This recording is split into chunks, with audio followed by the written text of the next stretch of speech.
All right, we are live. Welcome everyone that's watching to this Doctolib Ask Us session. Today we're going to talk about maintaining a cultural identity in a foreign country. As an expat, I would like to remind you all that it's a little bit of a dynamic Ask Us session, so you can all put your comments and we will try to answer all your questions here in this discussion. If you're on YouTube, please don't forget to subscribe and share this link with anyone you would like to. So with no further ado, let's start this session. I will want to start by introducing these amazing people I have with me today. So why don't we start by you, Vivian? Tell us a little bit, where are you originally from? And what do you do at Doctolib? Hi, everyone. So my name is Vivian. I'm originally from Brazil. I've been living in France for the past 2 years, and I work at Doctolib as a software engineer. So that's That's cool. Thank you, Vivian. Next, we're going to pass to Kevin. Please. Almost, sorry, Tevin. Almost. Hi, my name is Tevin. I'm originally from Kenya, and I've been at Doctolib for almost 2 years as well. And I'm a full stack engineer here in Berlin. Awesome. That's cool. And now, Christy, please introduce yourself. Hi, I'm Christy. I've been at Doctolib for 1.5 years now here in Paris, and I am originally from New York, and I am working as a recruiter. We're bringing in all of the wonderful software engineers like Vivian and Tevin and Edgardo. Well, we thank you very much for that, Christy. Your hard work. All right, so now that we introduce yourself, let's just do this a little bit more of an informal conversation. I guess that every one of us, at one point when we're outside, talking with other people, we get this question a lot. So, why did you choose to move from your country and to start living in another country? Let's start by Christy this time. Do you want to answer that question?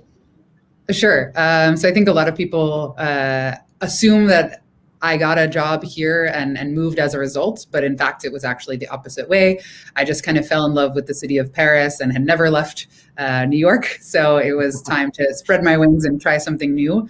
And I feel super lucky that I was able to find Doctolib. I interviewed at a bunch of different companies and I was searching far and wide, and Doctolib was the perfect mix of kind of a fun tech culture and a French company itself, and welcoming internationals who don't speak fluent French. And so all of that led to my final place here.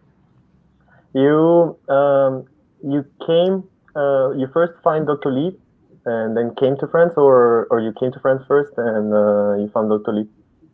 Yeah, so I found Doctolib in my transit. I wanted to make sure I had a job before I arrived here. I'm a risk taker, but not that much of a risk taker. So I found Doctolib just by searching cool tech companies in France, and here we are. And then since arriving, I realized that everybody knows and uses the product, and it's been a happy surprise along the way. Awesome. That was like the first result. Yeah. And why France specifically? I had just, from the second that I stepped in Paris a few years ago, I just kind of fell in love with everything about it. So I'm big into history and very romanticize that kind of historic architecture and arts and culture, and all the people that I always interacted with were really great. And so it just seemed like the place that felt like home away from home. Oh, that's so cool. All right, who wants to go next? How about Vivian? Tell us a little bit. Yeah, okay. So actually, this for me, it's my third time living in Paris. I came here for first on 2010 as an exchange student. And fun fact, sorry. Oh. So fun fact, before that, I was in law. I was a lawyer. So I came to France to study law for both times. So first as an exchange student, then as my master's. Then I fell in love as well with the city and with a French guy. I don't know if I can say he's here, but that's the main reason I came back now for the third time. And also I decided to do a career change and become a software developer like this, a software engineer like this. And that's how I end up here. Those were too many decisions. Yeah, a lot of change. And you were eager to move back to France? Like the first 2 times you went here, you were like, you fell in love. And so this third time, after you fell in love with the French guy, you were like, yeah, I will definitely like to move to France again. Yeah. Actually, the first time was just for 6 months. So it was an easy decision to make. The second time I lived here for 3 years after doing my master's. And then I just love the city of Paris and everything that goes with. I decided to come back to Brazil to practice law there. And I came with my husband, who is French. And no, he wasn't my husband then, but he's my husband now. And actually, we missed Paris so much that we decided to come back. So that's why. Oh, that's amazing. And how about you, Tevin? Berlin for me was a bit of a whim. I was working on a startup, and one of the co-founders is German, so he was like, "Hey, let's set up the tech center in Berlin." And I said, "Why not?" So I ended up here. Unfortunately, that didn't end up working out, but I found Berlin to be quite an interesting challenge in many good and bad ways. And I figured I'd stick around. Eventually found Doctolib, and now I'm here. Wow, that sounds like you took a set of decisions that took you to Germany, basically. Exactly, yeah. Okay. And how is it so far in Germany? Again, still a challenge, both good and bad. I feel like Germany is known for its like structure and strictness. And the culture that I come from is known for its lack of structure and its lack of strictness. So it has definitely been a bit of an adjustment in more way than one. But I quite like it here. I think Berlin is a little island in Germany that lets you be whoever you want, however you want that to be. And especially at Doctolib, I think it aligns very well. And even, you know, as part of my personal and career growth, I think this is a kind of city that like you learn to fall in love with slowly by slowly. There's a lot of people who you meet in Berlin who say, "Oh, I came here for 3 months and then I ended up sticking around. It's been 7 years." And I feel like I'm going to end up being one of those people. It's been 7 years. No, it's only been 2 years so far, but yeah. Okay. Yeah. Wow, that's so amazing. Every one of you have like a very cool different stories and how do you arrive here. So that's pretty cool. And I just want to ask you, like, at what point, like, or has it been so far? At what point did it hit you? Like, oh my God, I'm in another country, you know, and not back in USA, Brazil, Kenya. So when did it hit you, or has it so far? I guess I can start. Please. Yeah, sure. Every time I feel like this hits me every time I go back home and come back to Germany is the moment I get off the flight and the weather is different, it's cold, and then I hear German. And that's the moment I'm like, oh yes, this is I'm in a different place now. That's the hardest part, huh? Getting on the flight. Every time I get off the flight, yeah, that's when it hits you. Yeah, I can totally agree with that as well. And I had a recent kind of the opposite experience. So I had not been home at all since moving until just a month ago.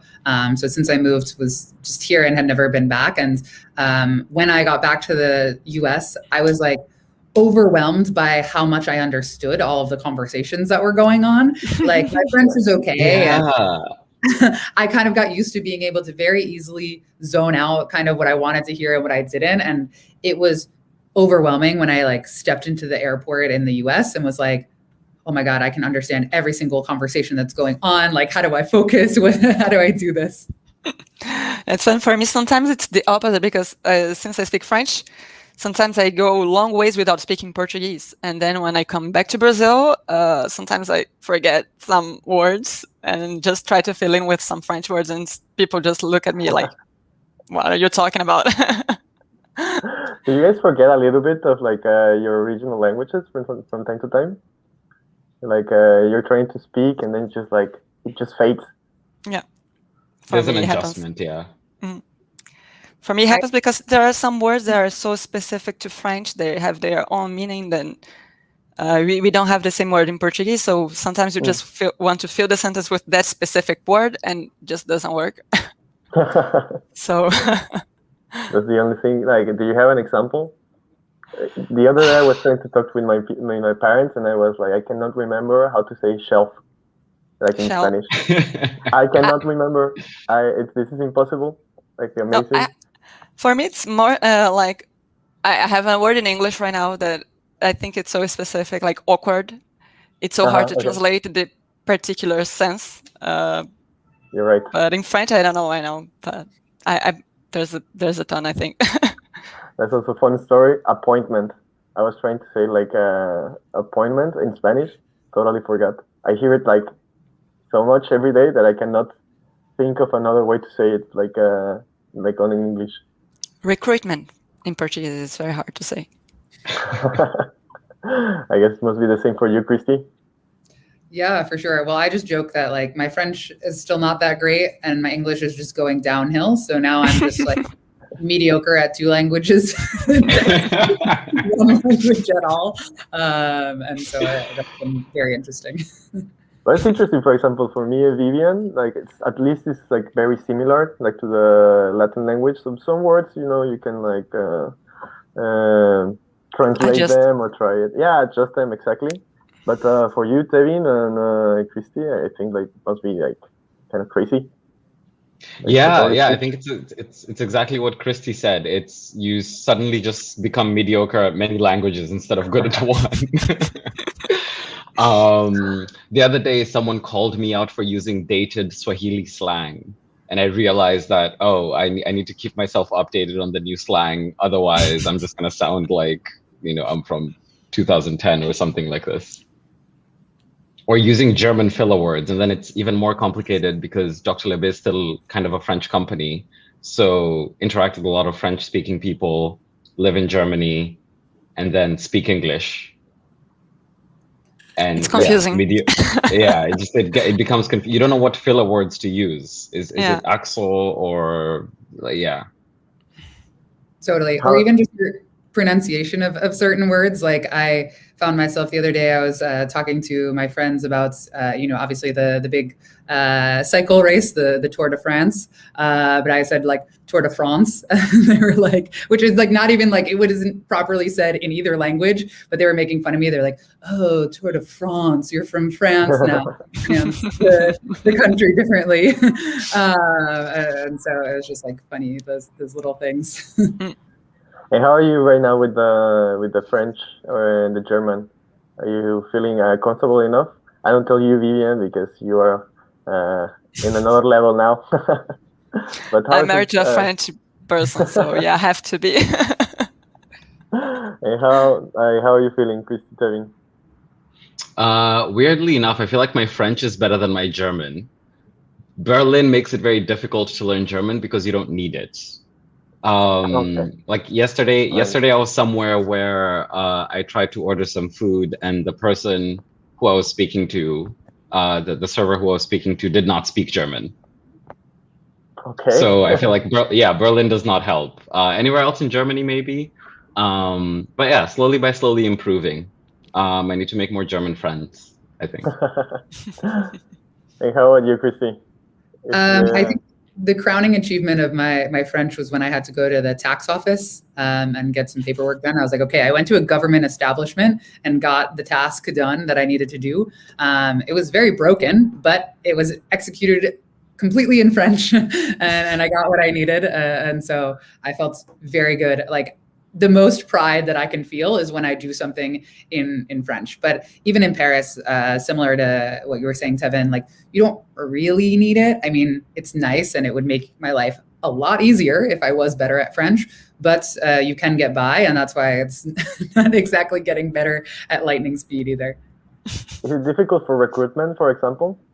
Like when you're trying to like recruit someone, talk about some stuff, is it kind of difficult to make you understand or make them understand you? So far, so good. I think I'm sure we're both kind of missing some aspects on either side. But since Doctolib is in fact an international company, and we do have engineering, and that's what I'm focusing on in Berlin and in France, and ultimately things need to be operated in English. We make it work. So so far, not too much of a challenge. That's amazing. Oh, by the way, we have a question incoming, so I will introduce it. I'm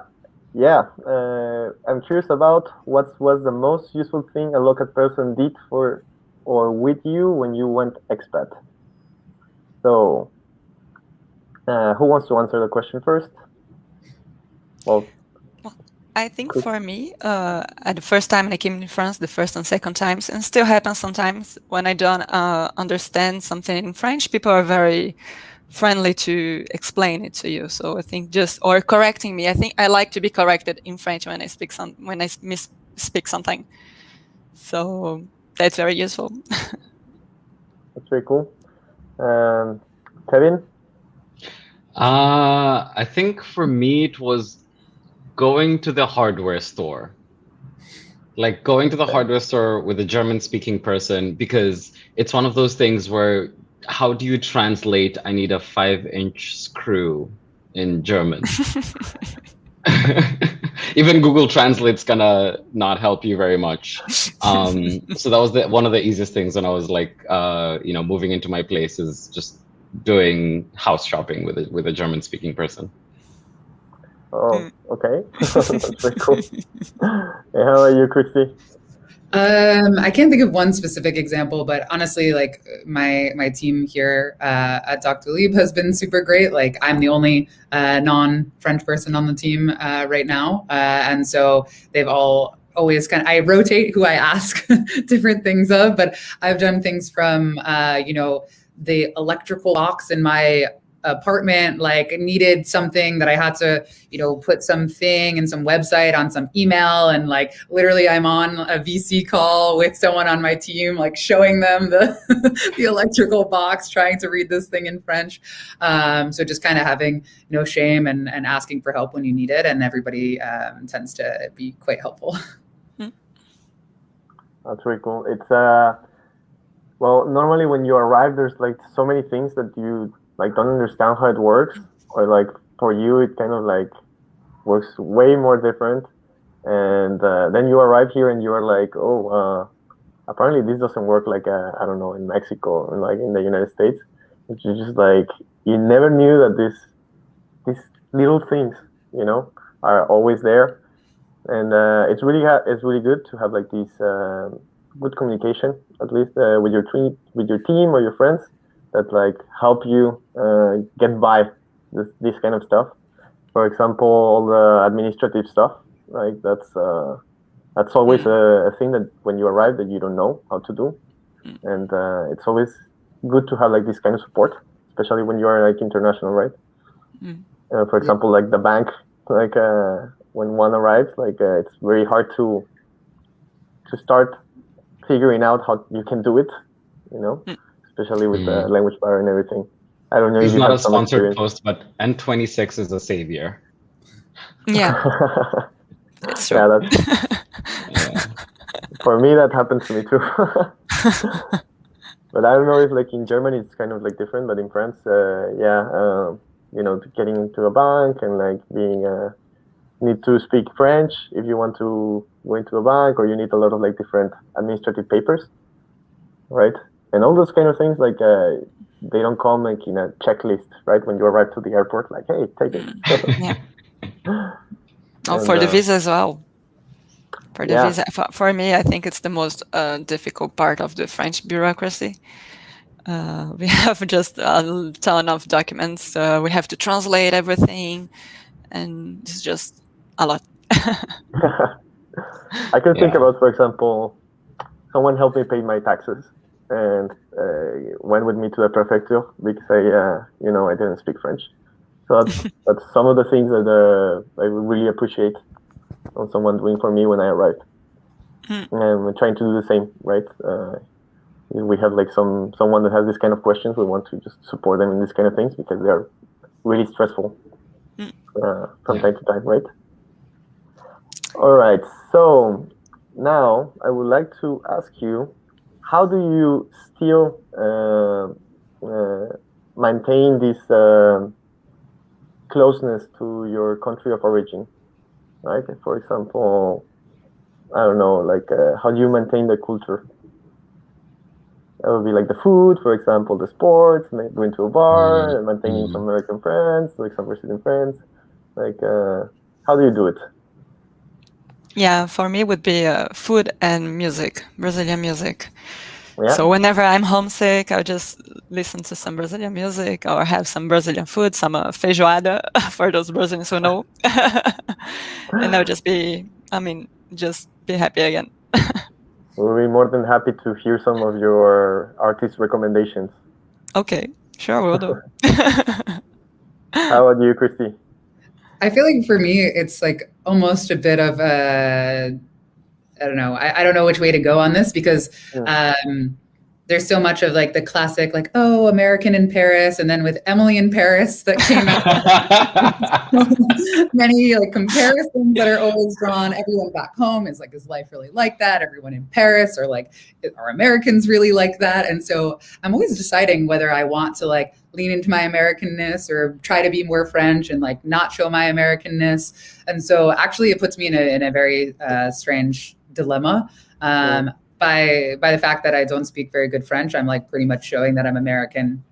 I'm loud. Like everyone knows I'm American from a mile away. And so I think just like kind of being myself is keeping my identity, but trying to learn French a little bit better and lean into some of the differences here has been a fun challenge. Awesome. Yeah. And you, Tevin? I think for me, it's kind of the similar things: food, friends, and fun. Like finding Kenyan food is a bit hard, and it's especially more difficult because the one Kenyan restaurant that I found in Berlin is not particularly great. Okay.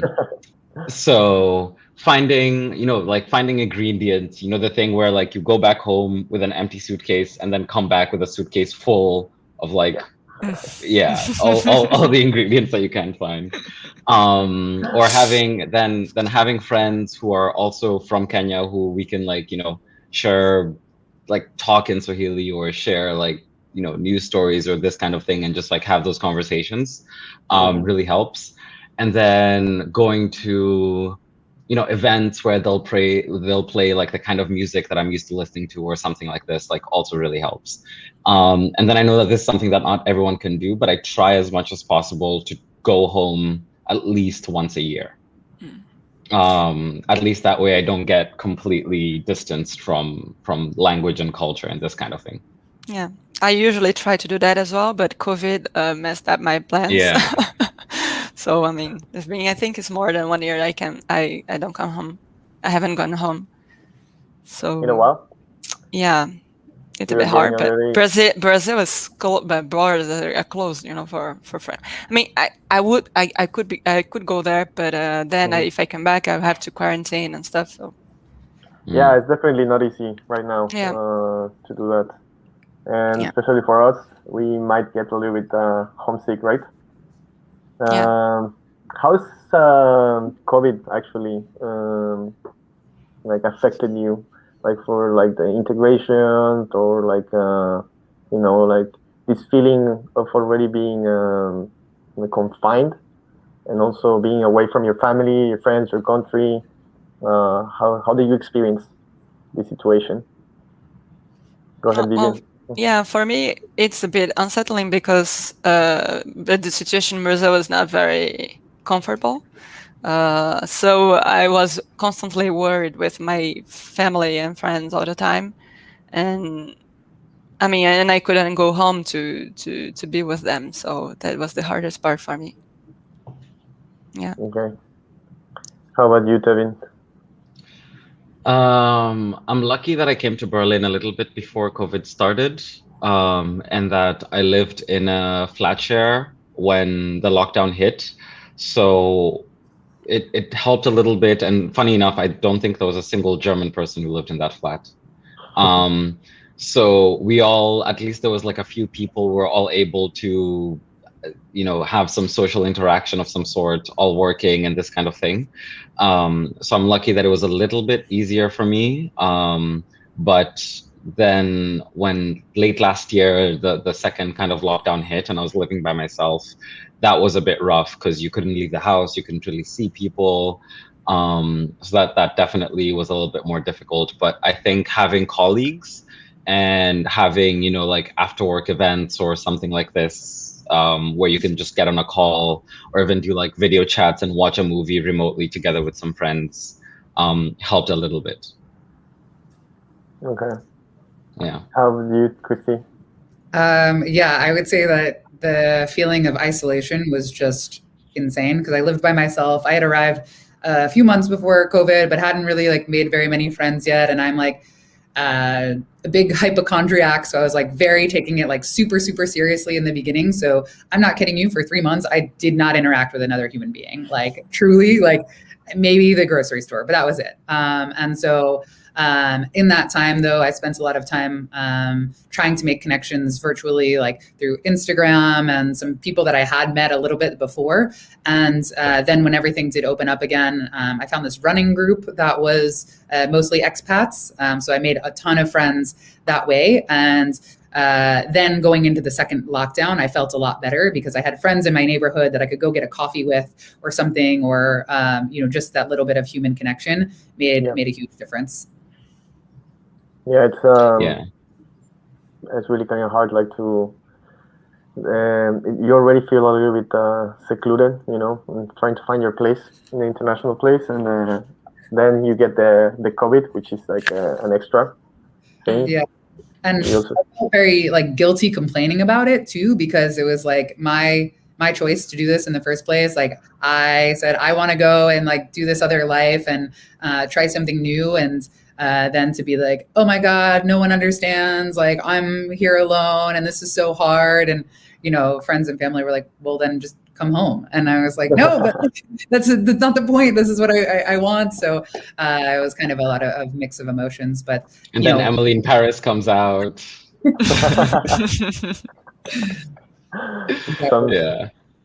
Sums it up quite well. I haven't seen the series. Is it good, Christy? Does it meet the expectations? It's interesting. Good choice of words. Yeah.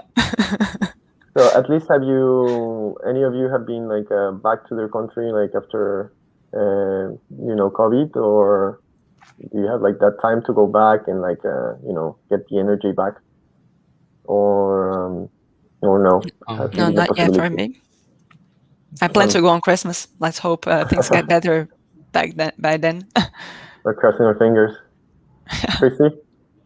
Yeah, I was just back for the first time after, and it was really nice. But yeah, again, that kind of feeling of now being maybe in two places and maybe not belonging to either one is like a bit bizarre. And the country that I left was pre-COVID, and then I go back to it post-COVID, and just things felt a little bit bizarre and different. People, like friends, had moved to different places, and just the life that I left was not the one that I came back to. And so that was definitely a little bit bizarre. But of course, it was nice to see the people. The connections are always going to be there, but it's a little bit of a bizarre feeling that I wasn't anticipating. Okay. Yeah. How would you, Tevin? I was lucky to go back for Christmas for a little bit, and it was really, really nice, at least seeing family. And I think Vivian mentioned, or Christy mentioned at some point, like being able, you know how you're so used to hearing German and just like having it as white noise in the background, is like being able to like actually understand what all the background noise is kind of happening, and have like a real cultural reset, you know, eat the food that you're used to, go to the places that you're used to going, and this kind of thing. And just being around with family and friends. There was the problem of when you're away for such a long time, whenever you go back, like all the people that you're used to hanging out with and all the friends that you had have also grown in their own way, and their life has gone in different directions. And that means that you might not necessarily align anymore on the way that your relationship was built. So it's always a bit of like oh, I need to start afresh. I need to, you know, meet some new people or this kind of thing. So it's always, as Christy mentioned, there's always this sense of, yes, you feel an urge and a sense of belonging, but there isn't like a strong attachment to it in a way that, like, you know, you can go back and you have your group of friends or something like this. So it's always a bit tricky. Do you have like difficulties keeping in touch with your friends from back home? Because I mean, for instance, for me, it's very hard because of the time difference, you know. So it's very hard to find the time to talk to them during the week. And sometimes the weekends are very full. No, we have gotten to the point where my friends send me calendar invites to hang out. I'll suggest that to my friends as well. So sometimes I'll actually get a calendar invite of like, oh, let's get on video call and watch a movie together or something like this. And I think that has helped a little bit. But yeah, it's been not easy, you know, kind of like sustaining these relationships, especially when you're physically not there for a long time. Yeah. It's one of the hardest parts, right? Like the you know, maintaining these distance relationships with the people you know, and especially with the change in time change, right? Yeah. But all right, so maybe we talked a little bit about you know, like how we arrived here and how's like trying to maintain a little bit of our culture. You know, that's this little piece of home here, and a little bit of how COVID has impacted us, like in our day-to-day life. So how about how's it been like coming back to the office now that things are start opening? Like, what are you looking forward to? Is it being better now? Do you feel more secure, more integrated? How's it been for you? Kevin, when you start?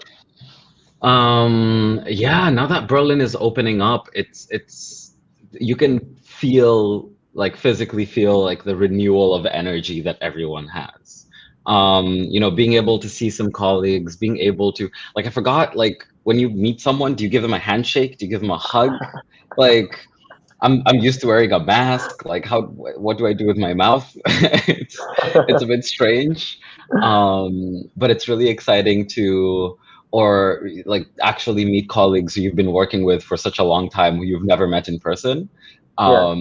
Also realizing that you only ever see, you know, like this half of people on video calls, and then you meet some people and you're like, oh, you're 7 feet tall. Yeah. This makes no sense. So it's exciting to, like, you can genuinely feel like a refreshing energy kind of coming back all over the city, at Doctolib, at work, even in the projects that we're working on, just by virtue of us being able to, like, you know, go outside or register and go to the office or something like this.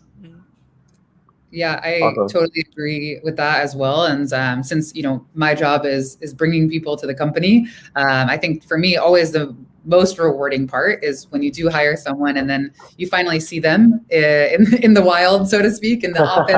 Like, here is like the fruits of our labor.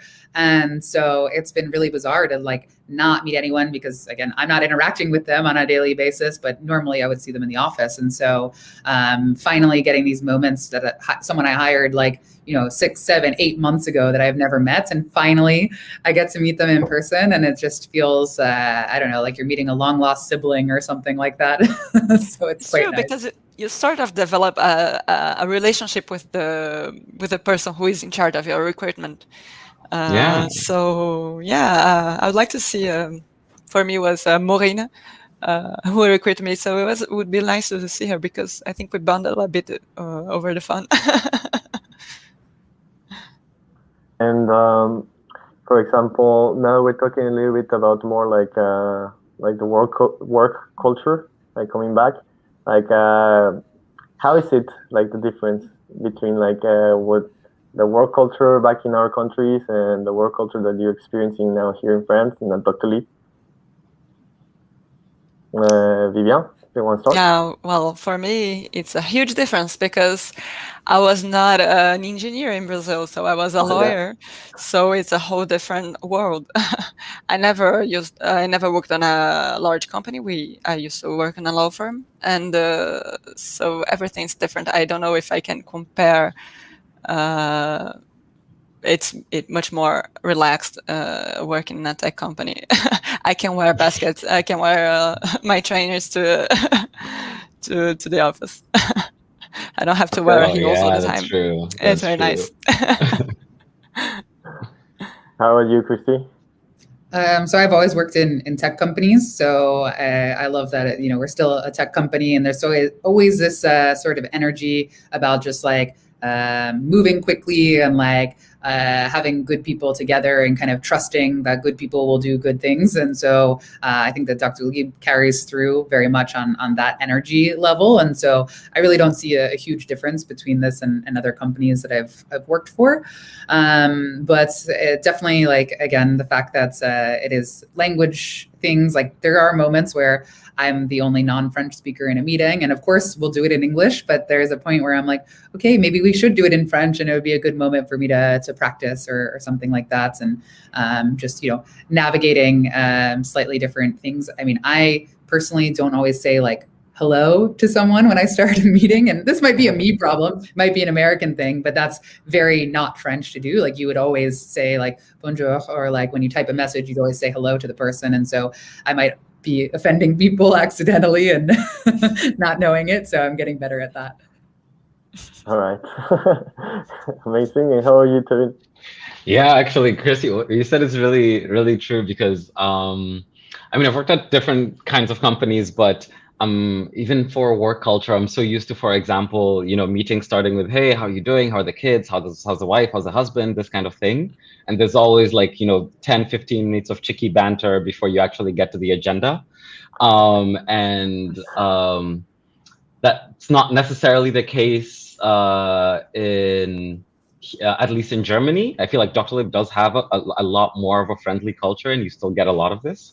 But yeah, it's definitely been an interesting transition, especially coming from like a really, really small startup where you have your computer everywhere you go because you might get a call at 4 a.m. to fix something, to something that's a little more developed, a little more structured, a little more, matured in the product and in the people that work there. And I'm happy. What was the most difficult part, we would say? It's like working in a German company. I know this is going to reflect poorly on Kenyans, but the emphasis on timekeeping was not easy because I am used to a culture where time is a suggestion, not a not a requirement. Both in business and in friendships and this kind of thing. So that did take a little bit of adjusting, but it's fine. Past my probation, I'm still here. It's all good. That definitely is the case with Brazil as well. I mean, in business, no, I wouldn't say that time is a suggestion, but in the personal life, that definitely is the case. And well, I think the French, maybe they are less strict with it than the German. I would just say it, but they are definitely more strict than Brazilians. So at first it was hard to get to be on time. I would always be late all the time. So meanwhile, I'm coming from New York and I'm like super like everything is already 5 minutes late, like we're behind, like we're on time but really we're behind, and so to me it's been a big adjustment to be like, okay, like, yeah, you can have a little bit of leisurely, we can start a meeting, maybe get a coffee, and then actually get into the thing that we need to do, and so yeah, it's totally the opposite. But there's some very similar things like working here, right? As well. What could you be like for you was like, it's just exactly the same, like very surprised. And you're like, okay, like they do exactly this. Do you have something in mind?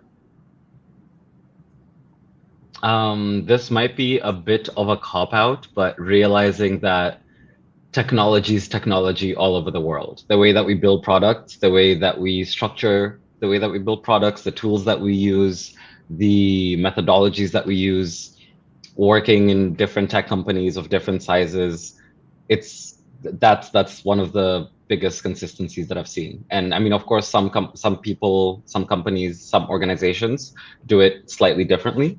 But that was a bit of like a nice, pleasurable consistency to get into, is at least that familiarity with the tools and the methodology of building technology products. That's so true, Karen. Yeah. Like in the end, it's pretty globalized, and we still have some things that we, even though we're in a different country, we're still very familiar with, right? Stand-ups are stand-ups, whether in Mexico or in Germany, right? They are, but don't make me do them in French. Yeah, that makes sense. How about you, Vivian, Christy? Maybe something different between you working as a lawyer before, here in France? We didn't have stand-ups before, so I have never worked with the agile method before, so that's the first. Everything changed. I feel like the days are much more structured that way. I like it a lot, because you can also switch different tasks, and in law it's not like that. You have like a big file, a big case, and you just dive in and that's it. So I mean, I like this new way of work, and also it makes you interact more with people. You have to get together with your team early in the morning. That's very nice. To know what everybody's doing currently. I think it's important to keep up to date. Perfect. And you, Christy? Yeah, I mean, I think that just similarly, I mean, the way that we recruits is same ideas, same concepts across. But I think what has been interesting is navigating the difference in mindsets of people about the way that they see jobs and new opportunities. I think, and again, this is just a broad generalization, so based on kind of some of what I've observed, but it seems like, potentially people are a bit more conservative about the number of times that they switch jobs, or when they have something that they're invested in, have a bit more kind of loyalty to maintaining time with that company a bit more in Europe, it seems, than I've recognized in the US, where it seems like basically people are just jumping ship anytime they have the opportunity. And so it's been tough to kind of engage and convince people to even interview in the first place. Okay. Actually, can you, first of all, I would like to remind everyone that is hearing to us that you can ask questions. It's a little bit dynamic. I have a lot of questions to ask these people, because I'm very interested, but I would love to hear more about the people that listen to us. Also, Christy, I want to ask you, how would you pitch, like, someone international to move to France? That would be pretty interesting. All right, you're really putting me on the spot here. So this is representing all of France right now. I know. One day, my team actually, I joined a team meeting, and they were like, "Okay, Christy, today's the day that you pitch the company in French." So, okay. So at least we're doing it in English here. But I would say that it's an opportunity to be kind of a big fish in a growing pond. I'm not going to say a small pond, but if you have maybe been, at least as an American, there's like plenty of tech companies. And if you're in Silicon Valley or even in New York these days, or anywhere else, there's just kind of this huge environment and it's easy to get lost in it. Whereas I feel like France particularly and Berlin, as well as this kind of up and coming tech scene, and there's so many new kind of exploding opportunities, and being there from the beginning is kind of a unique moment and opportunity that you might not otherwise get. It is true. I don't know, do you feel like the things that you're saying are the same things that were told to all of us when we came here? I don't know, like, well, at least on my case, it was a little bit like that. You know, it's an opportunity, you need to do it. Let's do it. I don't know if you felt the same, Tevin. Vivian, I think you were a little bit more, you started through more, you had like your experience already 2 times here. So I don't know if you want to add something, Tevin. I mean, to pitch Berlin, actually not even just Berlin, to pitch anywhere, it's being uncomfortable is an opportunity for growth. And one of the easiest ways to make yourself uncomfortable is to plunge yourself into a country where you don't speak the language, you're not familiar with the culture, you don't know the processes, you're not aware of the systems, any of these situations. And when you have no choice but to adjust and to learn and to grow, I feel like is a rare opportunity, and one that I am happy that Doctolib afforded to me. That's amazing. And you're true, like that's a very nice way to put it, Tevin. Do you agree, Vivian? Yeah, actually I feel extremely lucky to having gotten here for my first job, you know, because I did a boot camp to learn how to develop, and then that's it. Then Doctolib is my the first company I've ever worked on. So I just feel so lucky to be able to join this amazing growing company. Like, so what are you, for example, guys, most proud of when of moving abroad? Like this decision, what tells you, like, you know, I am very proud of what I did because of this, or because I experienced this, because I feel like this. Can you answer this question? For me, learning to code in French was was very nice. Next level. Yeah. Next level. Yeah. Well, I also passed the bar in France as well before I changed the career. So for me it was a huge challenge as well, and to do this in French as well. One was not enough. No, I was still considering working here as a lawyer, but then I changed my mind. So practice law on 2 continents, still chooses to be a software engineer. Yeah, and I'm glad I did that change. So amazing, Kevin. I think I am most proud of. Okay. I think Berlin is one of those places where there's a very Berliner identity. It's very easy to wear all black and listen to techno and not talk to anyone.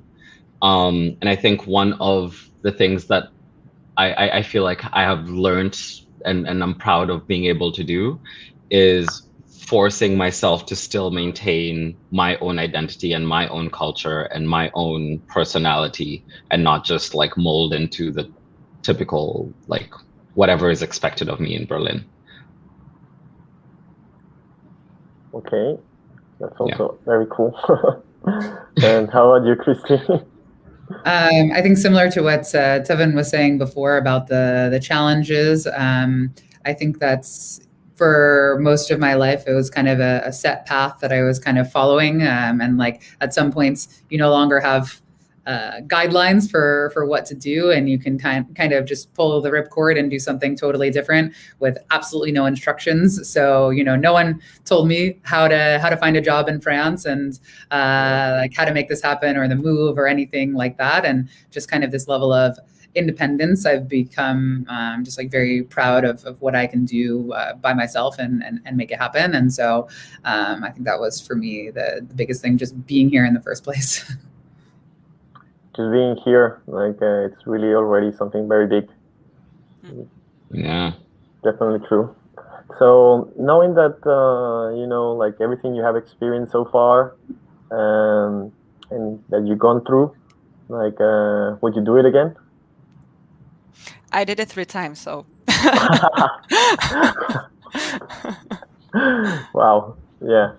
How about you, Devin or Christy? same thing. Done it a few times and gonna do it many more times. Highly recommend.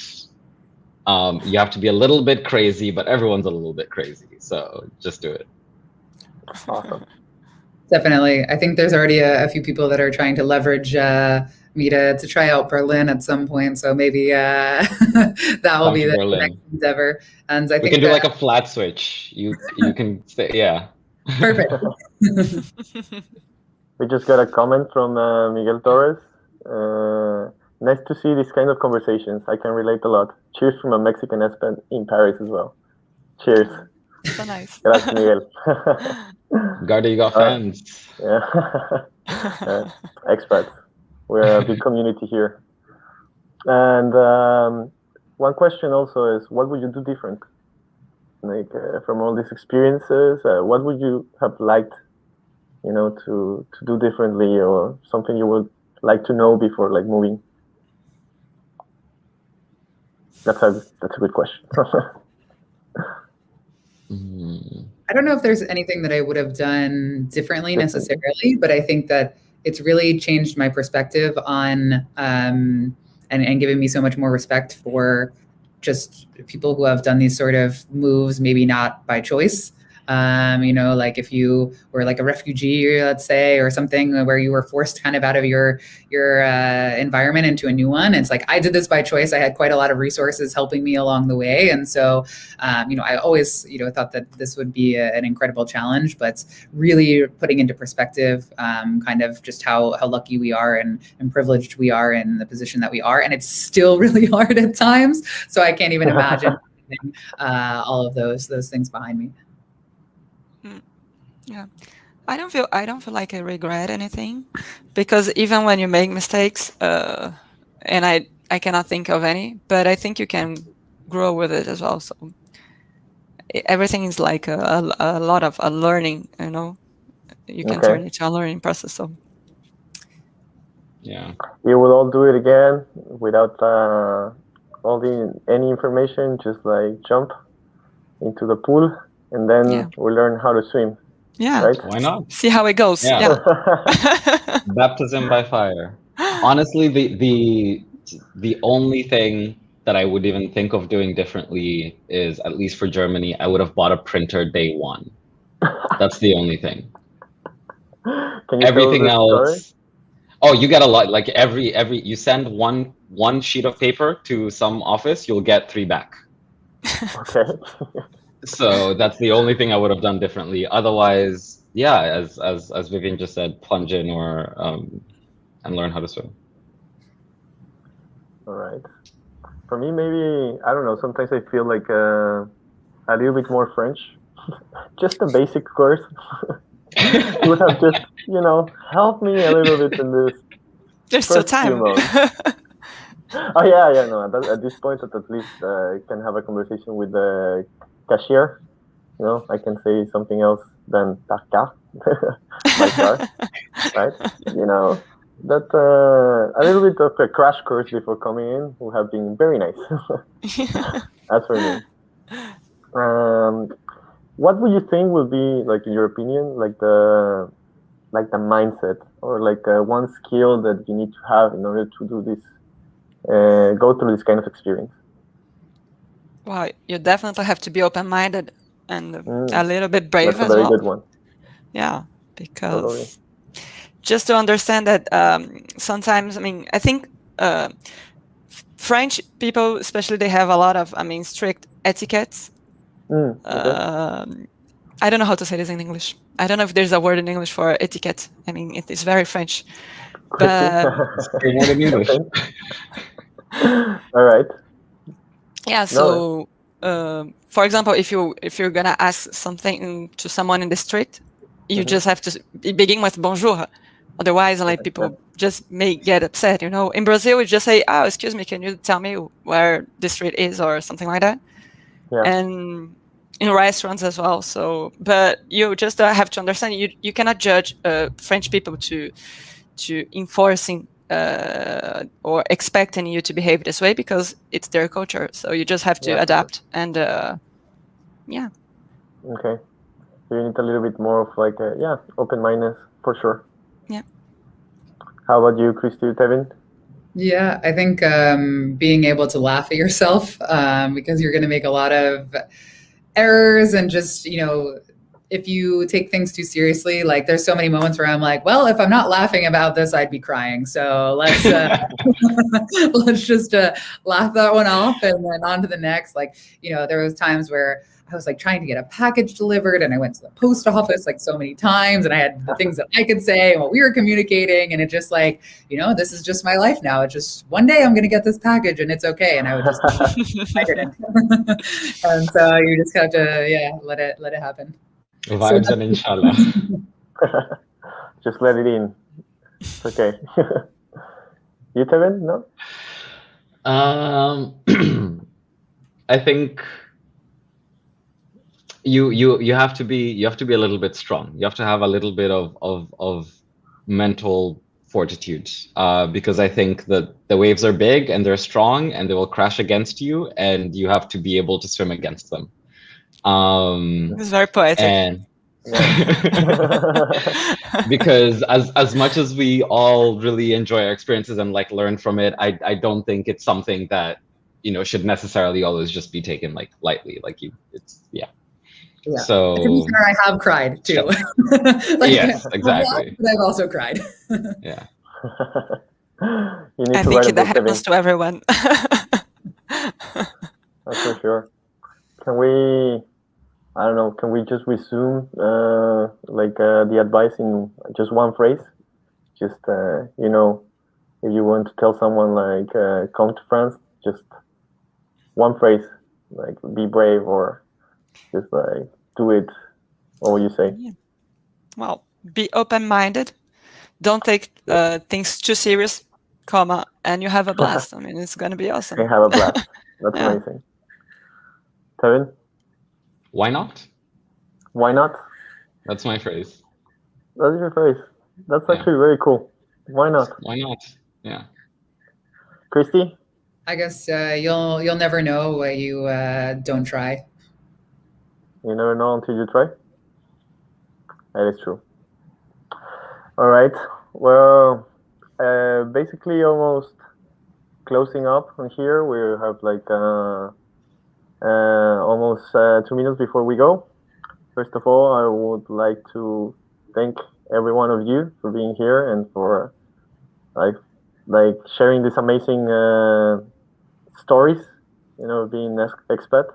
You all have like amazing life and amazing mindset, and I hope like everyone that's watching can appreciate it as well, because it's amazing. So thank you very much for being here today. I also want to tell that everyone's listening that if you want to learn a little bit more about the opportunities at Doctolib France, Germany, and now in Italy, you can now visit about.doctolib.fr or check out our job sections for more info. There's a beautiful comment showing up on your screens right now. And I guess that's it for us. Thank you very much again. Thank you everyone that was watching us. And Vivian, Tevin, Christy, well, you are super brave for being here and in France and in Germany, and for also being here in a live stream. So are you? So are you. So are you. Well, thank you, and see you on the next Ask Us session. Thank you, everyone. Bye. Thank you. Thank you. Thank you.